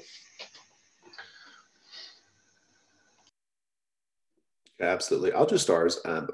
My star is kind of along those lines. I just love the sheer amount of story we got today. I mean, just a huge amount of fiction between wrapping up one incursion, doing Hearthfire, starting another incursion. I just feel like we're getting this big, sweeping story that I really, really like. And I also like, I